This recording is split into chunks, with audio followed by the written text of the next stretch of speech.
Assalamualaikum warahmatullahi wabarakatuh. Baik, sebelumnya perkenalkan nama saya Saniatul Al-Awiyah dengan NIM 10121415. Mahasiswi dari Hukum Keluarga Islam, Universitas Islam Negeri Sultan Taha Saifuddin Jambi. Pada video ujian tengah semester ini, saya akan membahas dua materi penting. Materi yang pertama yaitu buat apa berfilsafat.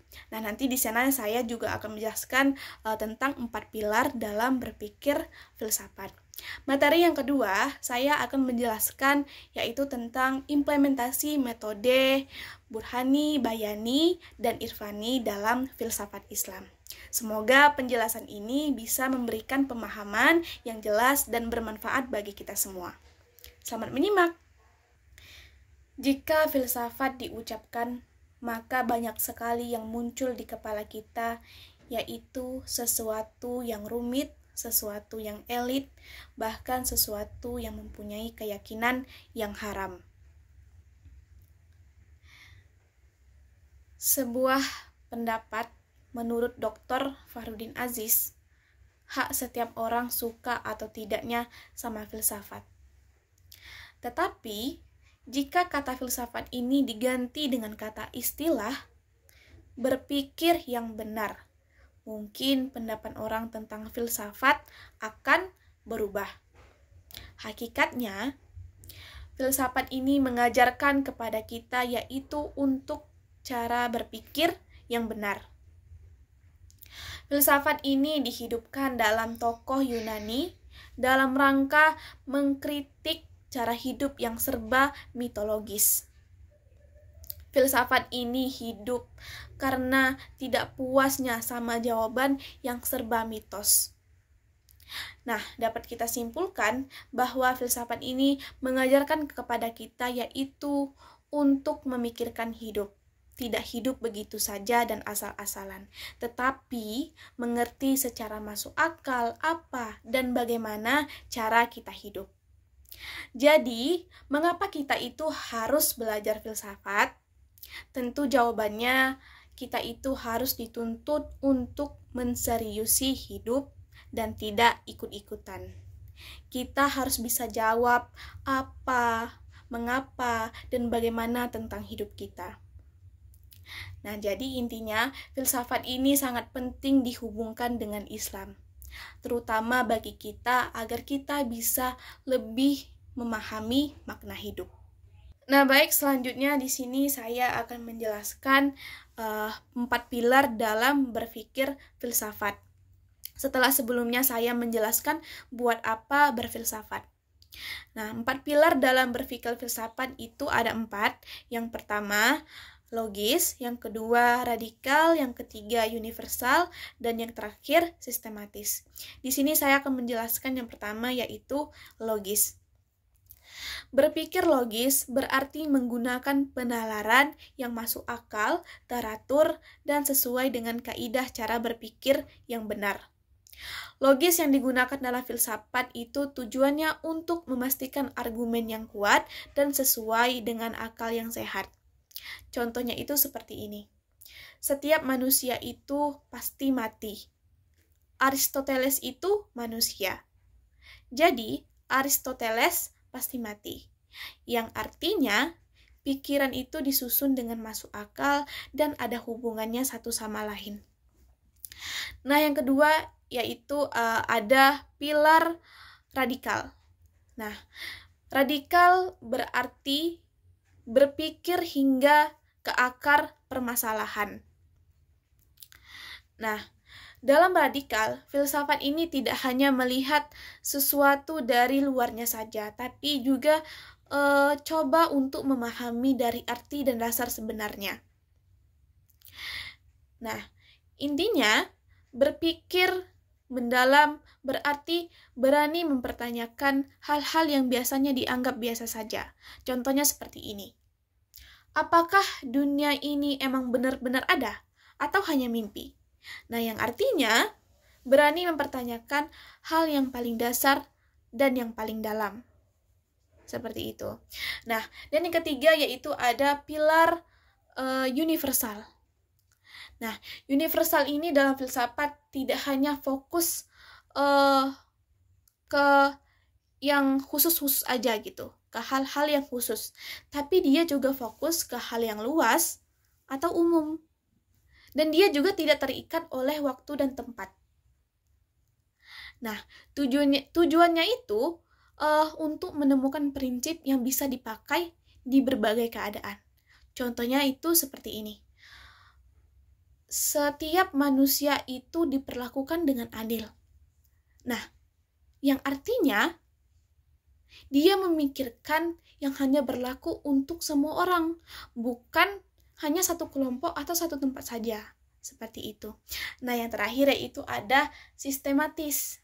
Nah, sistematis ini berarti dia menyusun pikiran itu secara tertata dan urut, mengikuti langkah-langkah yang jelas. Nah, cara berpikir seperti ini sangat penting supaya ide kita, apa yang kita sampaikan itu mudah dipahami gitu dan masuk akal. Nah, dengan berpikir sistematis kita bisa menghindari yang namanya kebingungan gitu. Terus misalkan kita menghindari dari kesimpulan yang tergesa-gesa. Nah, dan cara berpikir yang lompat-lompat atau acak-acakan gitu. Nah, cara berpikir seperti ini sangat penting digunakan dalam banyak bidang, terutama dalam filsafat. Tujuannya itu agar argumen yang kita buat itu kuat, akurat, dan jelas. Nah, contohnya itu seperti ini. Kita itu mulai nanya kayak, apa itu hidup? Lalu, apa itu kesadaran? Lalu, apa itu tujuannya? Nah, jadi artinya kita itu berani mengatur langkah demi langkah. Nah, seperti itu. Baik, selanjutnya di sini saya akan membahas materi yang kedua, yaitu tentang pengertian bayani, burhani, dan irfani, dan bagaimana cara kita mengimplementasinya. Jadi langsung saja. Pengetahuan adalah bekal penting buat manusia untuk menjalankan kehidupan. Pengetahuan itu tidak langsung diberikan oleh Tuhan secara instan. Setelah manusia diberi akal, manusia tidak langsung tahu banyak hal. Ada prosesnya, ada proses yang dilalui untuk mendapatkan pengetahuan itu tersebut. Nah, lalu, dari mana asal-usul pengetahuan? Bagaimana cara manusia mendapatkannya? Sampai sejauh mana manusia buat tahu sesuatu? Apakah pengetahuan itu benar atau tidak? Nah, pertanyaan-pertanyaan seperti inilah yang membahas tentang cabang ilmu filsafat yang disebut epistemologi. Nah, epistemologi adalah cabang ilmu filsafat yang membahas tentang asal-usul pengetahuan, bagaimana cara mendapatkannya, bagaimana susunannya. Nah, apakah pengetahuan itu sah atau tidak? Nah, singkatnya, epistemologi adalah ilmu yang membahas pengetahuan, seperti itu. Nah, dalam Islam, ada 3 metode utama untuk memperoleh pengetahuan, yaitu ada bayani, burhani, dan irfani. Nah, langsung saja saya bahas yang pertama, yaitu bayani. Bayani ini dia berasal dari kata bayan yang artinya penjelasan. Nah, bayani ini dia itu mengandalkan teks dari Al-Quran dan hadis. Nah, biasanya cara ini digunakan oleh para ulama untuk menggali hukum atau ajaran agama. Nah, biasanya dipakai dalam pelajaran fikih, hadis, atau tafsir. Misalnya saya kasih contoh sederhana aja. Mungkin dulu para ulama mau cari tahu sesuatu tentang apakah babi itu haram atau tidak untuk dikonsumsi. Nah, mereka langsung membaca Al-Quran dan ada juga hadis yang menjelaskan. Gitu. Intinya simpelnya, nah, mereka langsung cari jawab lewat dari kitab suci, seperti itu. Nah, terus yang kedua ada namanya metode burhani. Nah, burhani ini dia berasal dari kata burhan yang artinya bukti. Nah, burhani ini dia itu memakai akal dan logika. Nah, biasanya burhani ini digunakan oleh orang-orang yang ingin memahami sesuatu dengan akal dan bukti, misalnya dalam sains atau logika. Nah, seperti itu. Nah, biasanya cara ini sering digunakan seorang filsuf untuk menjelaskan hal-hal yang tidak dijelaskan dalam Al-Quran. Misalnya yaitu tentang ilmu kedokteran, astronomi, dan lain-lain. Nah, seperti itu. Jadi, pengetahuan itu dicari lewat penelitian atau pemikiran. Misalnya saya kasih contoh yang sederhana aja. Nah, misalkan contohnya gini. Mengkonsumsi gula terlalu berlebihan bisa menyebabkan diabetes. Nah, karena ada penelitian, karena ada bukti ilmiahnya yang menjelaskan ada dampaknya ke tubuh kita, seperti itu. Nah, intinya, simpelnya, gunakan akal dan bukti, gunakan bukti ilmiah dalam memahami sesuatu. Seperti itu. Nah, terus yang ketiga, ada namanya metode irfani. Irfani ini dia berasal dari kata irfan yang artinya pengalaman spiritual. Nah, irfani ini dia itu berdasarkan pengalaman batin dan spiritual. Nah, biasanya cara ini digunakan oleh orang-orang yang ingin merasa lebih dekat sama Allah. Mereka merenung, berzikir, mereka ingin mempunyai kehidupan yang sederhana agar hatinya bersih. Nah, seperti itu. Biasanya cara ini sering digunakan oleh para sufi untuk mencari kebenaran lewat hati dan zikir. Nah, intinya mereka itu kalau menggunakan cara ini mereka kayak merasa mendapatkan pengetahuan lewat pengalaman batin dan spiritual. Nah, saya kasih contoh sederhananya seperti ini. Saat ada orang yang sholat malam, tahajud, nah mereka merasakan ketenangan, damai. Nah, seperti itu, mereka merenung, berzikir. Nah, jadi mereka itu mencari kedamaian lewat hati dan pengalaman. Contohnya seperti itu.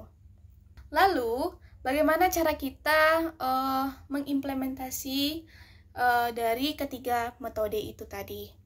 Nah, kalau untuk metode bayani, yang pertama, biasakan baca Al-Quran dan hadis secara rutin. Terus yang kedua, gunakan tafsir atau bertanya kepada guru agama yang lebih paham dalam memahami makna ayat atau hadis itu tersebut. Yang ketiga, saat menghadapi masalah, coba cari dulu apakah ada petunjuk atau hukum Islam tentang itu. Terus yang keempat, pelajari ilmu-ilmu dasar seperti ilmu fikih, usul fikih, ilmu hadis. Nah, yang lebih paham cara berpikir ulama gitu. Terus yang kedua, bagaimana cara kita mengimplementasikan metode burhani? Nah, yang pertama, biasakan berpikir logis dan kritis ketika kita menghadapi persoalan. Nah, terus yang kedua, gunakan ilmu pengetahuan ketika menjawab masalah. Misalkan contohnya seperti ini, gunakan ilmu kesehatan. Nah, saat menjaga tubuh kita, nah itu adalah sebagai amanah dari Allah. Terus yang ketiga, baca buku atau berdiskusi tentang sains dan logika, intinya yang mendukung nilai-nilai Islam. Terus yang keempat, jangan langsung percaya pada sesuatu sebelum menerima bukti yang masuk akal. Nah, seperti itu. Terus yang ketiga, bagaimana cara kita mengimplementasikan metode Irfani. Nah, kalau untuk metode Irfani, yang pertama kita sediakan waktu untuk merenung, berzikir. Nah, ketika ingin lebih dekat sama Allah. Terus yang kedua, perbaiki hati dan niat dalam setiap amal. Terus yang ketiga, latih diri untuk hidup sederhana dan jangan mudah terayu sama hal-hal yang duniawi. Nah, seperti itu. Jadi dapat disimpulkan bahwa filsafat ini penting banget buat kita, yaitu untuk berpikir logis, kritis, dan rasional agar kita bisa hidupnya lebih terarah, atau kita bisa lebih memahami gimana cara kita itu untuk hidup. Nah, seperti itu. Mungkin hanya itu saja yang dapat saya jelaskan. Mudah-mudahan penjelasan ini bisa memberikan manfaat. Kurang lebihnya saya mohon maaf, dan saya akhiri. Wassalamualaikum warahmatullahi wabarakatuh.